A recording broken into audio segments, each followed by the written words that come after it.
तर मित्रांनो, कशा आहात तुम्ही? मजेत ना? एकदम फॅन्सी मध्ये 9 दिवस गेले, एकदम भारी वाटलं. आणि आज आम्ही एकदम आरतीची तयारी केली आहे. मुलगी आमची बहीण फक्त सेल्फ्या घेती आणि काही कामं करत नाही आणि हवा करती. जे पण हिचे स्टेटस, फोटो, व्हिडिओ इंस्टाग्रामला बघत आहेत, सगळ्यात फेक व्यक्तिमत्व आहे वैष्णवी गव्हाणे. फक्त दिखावा करती, काहीच करत नाही. काय बिग बॉस, मराठी बिग बॉसची एकदम कट्टर समर्थक आणि निक्की तंबोलीची ही फॅन आहे. निक्की तंबोलीची फॅन आहे. बघून घ्या, विचार करा तिचा स्वभाव कसा असणार. Hey guys, welcome back to the vlog. मी यांना म्हणते माझा फोटो काढ एक बाप्पा सोबत, बट कोणी माझा फोटो नाही काढत आहे, तर मला आता सेल्फी काढायची का बरं. हे बघा, आमची मम्मी आहे मंडळाची कार्यकर्ता. ती सुगं आपलं आरती करून आली आहे. तिकडे लहान मुलांच्या मंडळाचे तिथून लहान तिकडे लहान मुलांचा जो मंडळ आहे तिथे ते आरती करून आलेली आहे. खूप वेळची वाट बघत होतो आम्ही आणि ते आत्ताच त्यांचं स्वागत झालेलं आहे. आमच्या मंडळाचे मेन कार्यकर्ता, त्यांच्याशिवाय इथे काही सूत्र हलत नाहीत. आणि आमचे वडील जे मंदिराचे गणपतीचे हे आहेत, काय म्हणतात त्याला, पुजारी, जे रोज हार, दुर्वा वगैरे या सगळ्या गोष्टींची काळजी घेतात. अध्यक्ष हा, नाही, पुजारी अध्यक्ष एकच ते.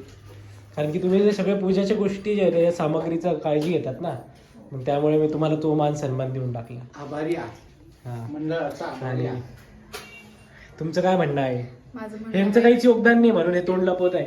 विघ्नाची दुर्वी पूर्वी प्रेम कृपा देवाची, सर्वांगी सुंदर वट शेंदुराची, कंठी जय केमा गळा शोभे माळा मुक्ता फळाची, जय देव जय देव जय मंगलमूर्ती होती मंगलमूर्ती, दर्शन मात्रे वाला सर्वे मात्रे वाला कामना पूर्ती, जय देव जय देव रत्नाकाची तुकारा तुझ गौरी कुमरा, चंदनाची ओढी कुंकुम केशरा, हिरे दीर्घ मुकुट शोभतो बरा, रुंझुंती नोपुरी चरणे गा. एक घ्यावं लागतं पूर्ण. तुम्हाला पाहिजे का? हा मग पण ती माझा बाळ फार हँडसम आहे. वा मम्मी प्लीज, छान मम्मी दिसतोय. प्लीज.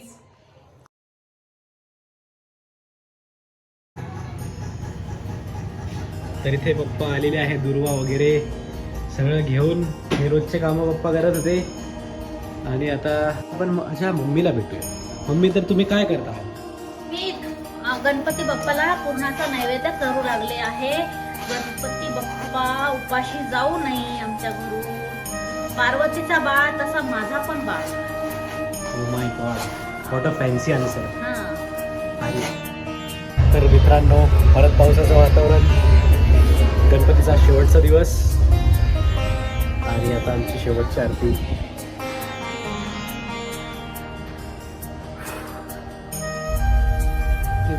मग इथे आमची दुपारची शेवटची आरती चालू झाली आणि ती आरती खूप खूप दुःखाने, खूप जड मनाने केली. एक शेवटची आरती होती. तर मित्रांनो, आम्ही आता चाललेलो आहे गणपतीच्या विसर्जनाचे ठिकाण बघण्यासाठी. तर शिवम, कसं वाटतं तुला? हे म्हणजे मागच्या वेळेस एवढं काही वाटलं नव्हतं, पण ह्यावेळेस जास्तच इमोशनल मागच्या वर्षी बहुतेक वाटतं. तू पुण्यात होता. पुण्यात नाही, मी आलो होतो इकडे, पण ते कसं थोडंसं कॉलेजच्या याच्यामुळे पुण्याला शिफ्ट झाल्यामुळे एवढं काही तेव्हा वाटलं नाही. पण ह्यावेळेस फार असं वाईट वाटतंय. असं अच्छा, कारण की ह्यावेळेस आपली जास्त इन्व्हॉल्वमेंट होती. इन्व्हॉल्वमेंट होती, इन्व्हेस्टमेंट चांगलं झालं आणि ह्यावेळेस आपण खूप टाइम स्पेंड हा. केला बाप्पा सोबत. त्याच्यामुळे मग आता ते असं अचानक आता आसपास ते असं ते दुःख पण वाटेल आणि ते एकदा अचानक घरात ती शांतता होईल. ते हिरोने आता जसं निघती आहे ना, तर पहिले कसं चांगलं असं वाटत होतं बघायला. आज असं वाईट वाटतं की ते येताना इतकं भारी वाटतं आणि आता जाताना जाताना दुःख. तर फार वाईट आणि वाटतं. आपलं ते घरच्यातली जी घरी जी एक वाईब होती, म्हणजे ते धूपचा वास, आरतीचा तो आवाज, रोज ते रोज घरचे सगळे एकत्र मागे यायचे. game. हा? ते 10 दिवस आता असं उद्यापासून असं एकदम बोर होईल, सन्नाटा शांत हा, शांत. उद्यापासून डायरेक्ट असं बोर, नर्वस, तेच डेली रुटीन, किचकिच. वाईट वाटतंय. मित्रांनो, बघा, ढगामध्ये आपल्याला गणपती दिसत असेल. गणपतीचं साक्षात रूप तो गणपती बाप्पा. गणपती बाप्पा. मोरया. तर बाप्पाला निरोप देत आहोत गाईज आम्ही आणि घराचं जे घर दाखवत आहोत.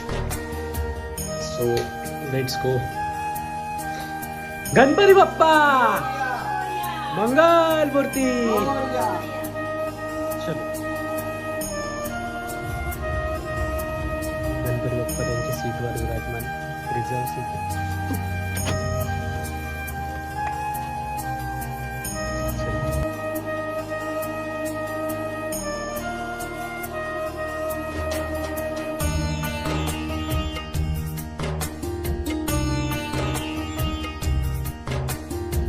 खरं सांगायला गेलं तर विसर्जनाच्या दिवशी या ठिकाणी सगळ्यांचे डोळे पाणावलेले होते, पण सगळेजण आपलं रडणं कंट्रोल करत होते.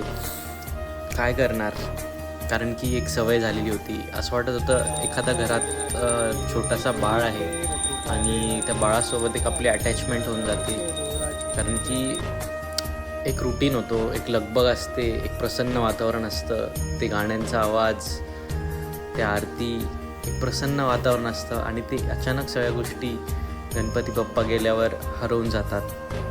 आणि तिथून आल्यावर तर सगळ्यात मोठा जड आणि दुःखद क्षण म्हणजे हा असतो की जे आपण केलेलं डेकोरेशन आहे, जिथे बाप्पा इतके दिवस बसलेले होते, ते एकदम मोकळं मोकळं खाली खाली वाटतं. तर मित्रांनो, हे झाल्यावर ना आम्ही आमच्या लहान मुलांनी मीन्स लाईक आमच्या कॉलनीतल्या लहान मुलांनी खूप सुंदर गणेशोत्सव यावर्षी साजरा केला होता. तर त्यांच्या विसर्जनाच्या सोहळ्याला आम्ही मित्रमंडळी जेवढे आहेत कॉलनीमधले ते गेलो होतो.